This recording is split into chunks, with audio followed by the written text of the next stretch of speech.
बोलिए श्री कृष्ण देव महाराज की जय।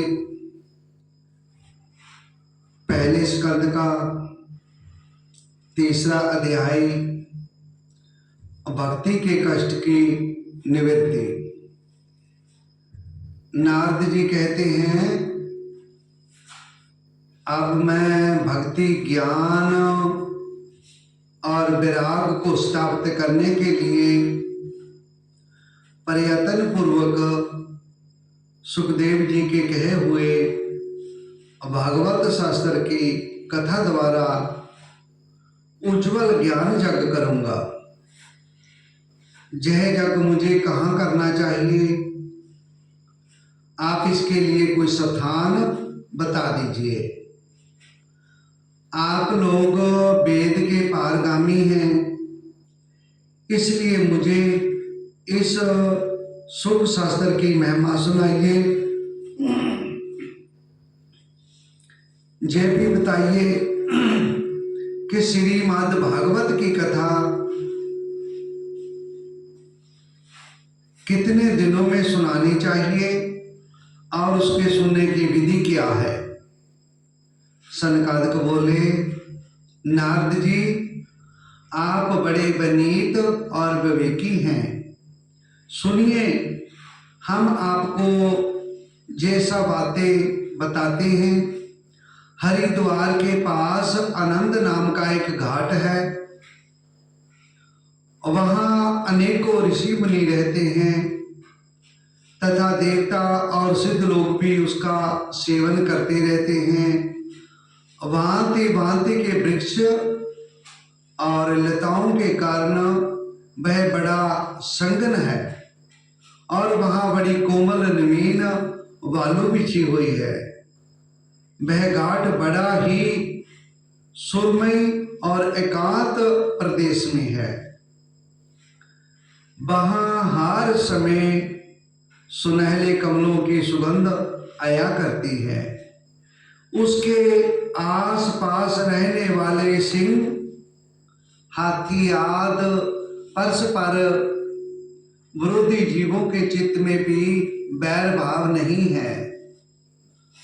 वहां आप बिना किसी विशेष प्रयत्न के ही ज्ञान जग आरंभ कर दीजिए।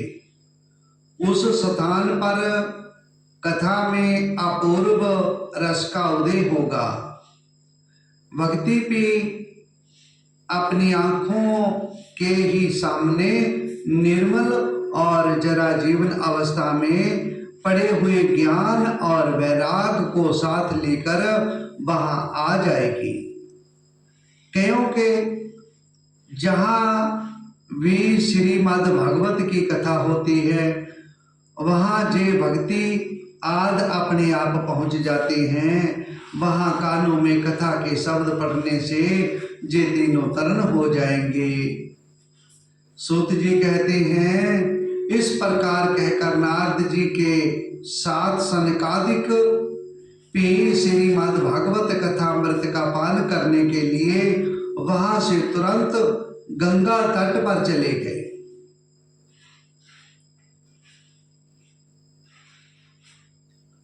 जिस समय वे तट पर पहुंचे, भूलोक, देवलोक और ब्रह्मलोक सभी जगह इस कथा का हल्ला हो गया।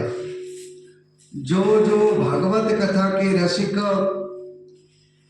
विष्णु भक्त थे, वे सभी श्रीमद् भागवत अमृत का पान करने के लिए सबसे आगे दौड़ दौड़ कर आने लगे।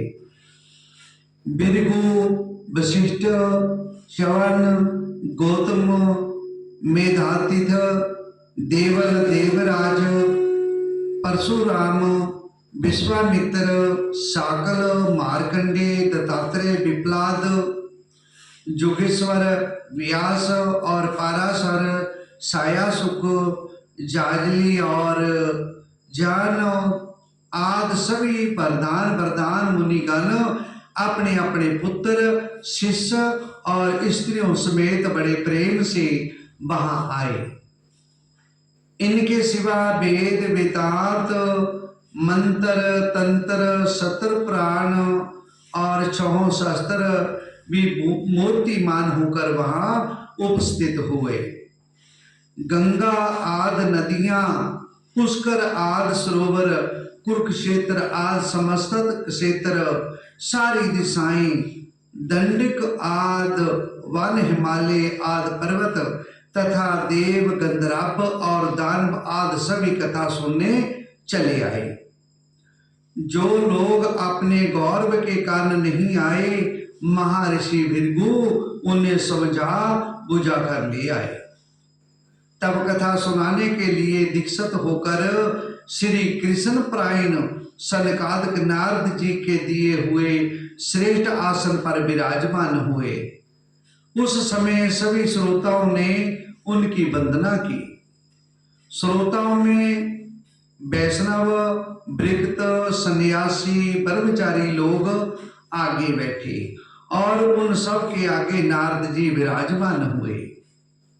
एक और ऋषिगण, एक और देवता और एक और वेद और उपनिषादी तथा अनेक और तीर्थ बैठे और दूसरी ओर स्त्रियां बैठी।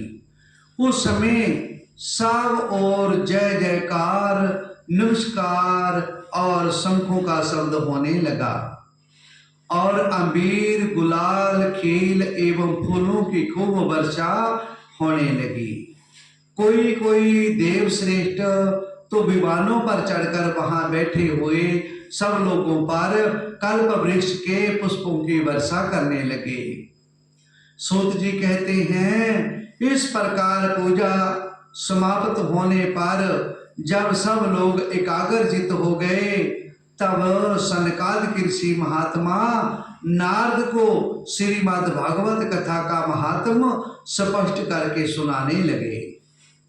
सनकादिकी ने कहा, अब हम आपको इस भागवत शास्त्र की महिमा सुनाते हैं। इसके श्रवण मात्र से मुक्ति हाथ लग जाती है। श्रीमद् भागवत की कथा का सदा सर्वदा सेवन, आस्वादन करना चाहिए। इसके श्रवण मात्र से श्री हरि हृदय में आ विराजते हैं। इस ग्रंथ में 18,000 श्लोक और 12 स्कंद हैं तथा श्री सुखदेव जी और राजा परीक्षित का संवाद है। आप जहे भागवत शास्त्र ध्यान देकर सुनिए। जह जीव तभी तक अज्ञान वश इस संसार चक्र में भटकता है, जब तक क्षण भर के लिए भी कानों में इस सुख शास्त्र की कथा नहीं पड़ती। बहुत से शास्त्र और पुराण सुनने से क्या लाभ है, इससे तो व्यर्थ का भ्रम बढ़ता है। मुक्ति देने के लिए तो एकमात्र भागवत शास्त्र ही गरज रहा है। जिस घर में नित्य प्रति श्रीमद् भागवत की कथा होती है, वह तीर्थ रूप हो जाता है और जो लोग उसमें रहते हैं उनके सारे पाप नष्ट हो जाते हैं। हजारों अश्वमेध यज्ञ और सैकड़ों वाजपेयी यज्ञ इस सुख शास्त्र की कथा का 16वां अंश भी नहीं हो सकते। तपोधनों, जब तक लोग अच्छी तरह श्रीमद् भागवत का श्रवण नहीं करते, तभी तक उनके शरीर में पाप निवास करते हैं। फल की दृष्टि से इस सुख शास्त्र कथा की समता गंगा, गया, काशी, पुष्कर या प्रयागराज कोई तीर्थ भी नहीं कर सकता। यदि आपको परम गति की इच्छा है तो अपने मुख से ही श्रीमद् भागवत के आधे अथवा चौथाई श्लोक का भी नित्य नियम पूर्वक पाठ कीजिए। ओंकार, गायत्री, पुरुष सूतक, तीनों वेद, श्रीमद् भागवत, ओम नमो भगवते वासुदेवाय, जय द्वादश अक्षर मंत्र 12 मूर्तियों वाले सूर्य भगवान प्रयाग सवत सावरूप काल ब्राह्मण अग्निहोत्र गौ द्वासी तीर्थ तुलसी बसंत ऋतु और भगवान पुरुषोत्तम, इन सब में बुद्धिमान लोग वस्तुत कोई अंतर नहीं मानते। जो पुरुष अहनिश अर्थ सहित श्रीमद् भागवत शास्त्र का पाठ करता है, उसके करोड़ों जन्मों का पाप नष्ट हो जाता है, इसमें तनिक भी संदेह नहीं है। जो पुरुष नित्य प्रति भगवान का आधा या चौथाई श्लोक भी पढ़ता है, उसे राजसु और अश्वमेध यज्ञों का फल मिलता है। नित्य भगवान का पाठ करना, भगवान का चिंतन करना, तुलसी को सिंचना और गौ की सेवा करना, ये चारों समान हैं। जो पुरुष अंत समय में श्रीमद् भागवत कथा का वाक्य सुन लेता है, उस पर प्रसन्न होकर भगवान उसे वैकुंठ धाम देते हैं। जो पुरुष इसे सोने के सिंहासन पर रखकर विष्णु भक्तों को दान करता है, वह अवश्य ही भगवान का सहयोग प्राप्त करता है। जिस दुष्ट ने अपनी सारी आयु में चित्त को एकाग्र करके श्रीमद् भागवत अमृत का थोड़ा सा भी रसास्वादन नहीं किया, उसने तो अपना सारा जन्म चंडाल और गधे के समान व्यर्थ ही गवा दिया। वह तो अपनी माता को प्रसव पीड़ा पहुंचाने के लिए ही उत्पन्न हुआ है। जिसने इस सुख शास्त्र के थोड़े से भी वचन नहीं सुने, वह पापात्मा तो जीता हुआ ही मुर्दे के समान है। पृथ्वी के भार स्वरूप उस पशु तुल्य मनुष्य को तिरकार है, जो स्वर्ग लोक में देवताओं में वरदान इंद्र आदि कहा करते हैं। संसार में श्रीमद् भागवत की कथा का मिलना अवश्य ही कठिन है। जब करोड़ों जन्मों का पुण्य होता है, तभी इसकी प्राप्ति होती है। नारद जी, आप बड़े ही बुद्धिमान और जोगनिध हैं। आप प्रयत्न पूर्वक कथा का श्रवण कीजिए। इसे सुनने के लिए दिनों का कोई नियम नहीं है, इसे तो सर्वदा ही सुनना अच्छा है। इसे सत्य भाषण और ब्रह्मचर्य पालन पूर्वक सर्वदा ही सुनना श्रेष्ठ माना गया है, किंतु कलयुग में ऐसा होना कठिन है। इसलिए इसकी सुखदेव जी ने जो विशेष विधि बताई है, वह जान लेनी चाहिए। कलयुग में बहुत दिनों तक चित्त की वृत्तियों को वश में रखना, नियमों में बंधे रहना और किसी पुण्य कार्य के लिए दीक्षित रहना कठिन है। इसलिए सवतार श्रवण की विधि है। श्रद्धा पूर्वक कभी भी श्रवण करने से अथवा माघ मास में श्रवण करने से जो फल होता है, वही फल श्री सुखदेव जी ने सवतार श्रवण ने निर्धारित किया। मन के असम रोगों की बहुलता और आयु की अल्पता के कारण तथा कलयुग में अनेकों दोषों की संभावना से ही सवतार श्रवण का विधान किया गया है। जो फल तप जोग और समाधि से भी प्राप्त नहीं हो सकता, वह सर्वांग रूप में सवतार श्रवण से सहज में ही मिल जाता है। सवतार श्रवण जग से बढ़कर है, व्रत से बढ़कर है, तप से कहीं बढ़कर है, तीर्थ सेवन से तो सदा ही बड़ा है, योग से बढ़कर है, जहां तक के ध्यान और ज्ञान से भी बढ़कर है। अजी इसकी विशेषता का कहां तक वर्णन करे, यह तो सभी से बढ़ चढ़कर है। शौनक जी ने पूछा, सूत जी, जे तो आपने बड़े आश्चर्य की बात कही। अवश्य ही जहे भागवत पुराण जोगवेता ब्रह्मा जी के भी आदि कर्ण श्री नारायण का निरूपण करता है, परंतु जय मोक्ष की प्राप्ति में ज्ञान आदि सभी साधनों का तिरस्कार करके इस युग में उनसे भी कैसे बढ़ गया। सूत जी ने कहा, शौनक जी, जब भगवान श्री कृष्ण इस धरा धाम को छोड़कर अपने नित्य धाम को जाने लगे, तब उनके मुखार बिंद से एकादश स्कंद का ज्ञानोपदेश सुनकर भी उद्धव जी ने पूछा। उद्धव जी बोले, हे गोविंद, हे कृष्ण, अब आप तो अपने भक्तों का कार्य करके परम धाम को पधारना चाहते हैं, किंतु मेरे मन में एक बड़ी चिंता है।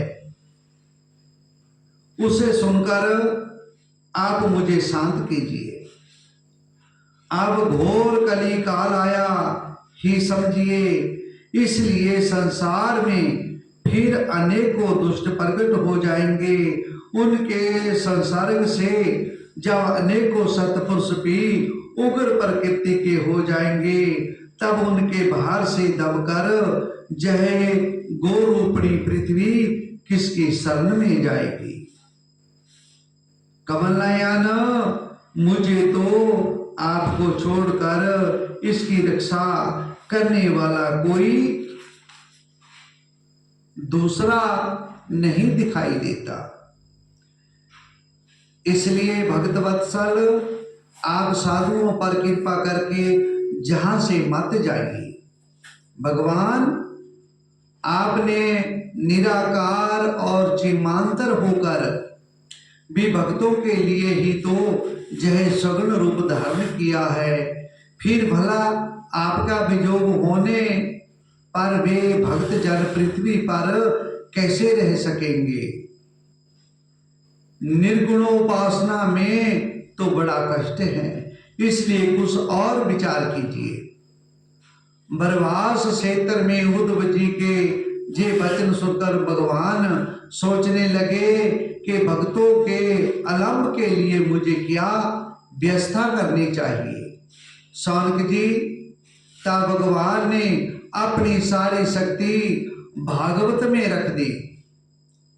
वे अंतर ध्यान होकर इस भागवत समुद्र में प्रवेश कर गए। इसलिए यह भगवान की साक्षात शब्दमयी मूर्ति है।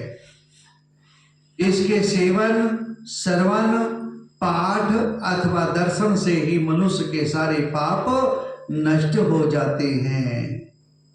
इसको श्रीमद् भागवत पुराण कहते हैं, इसलिए इसका सबता श्रवण सबसे बढ़कर माना गया है।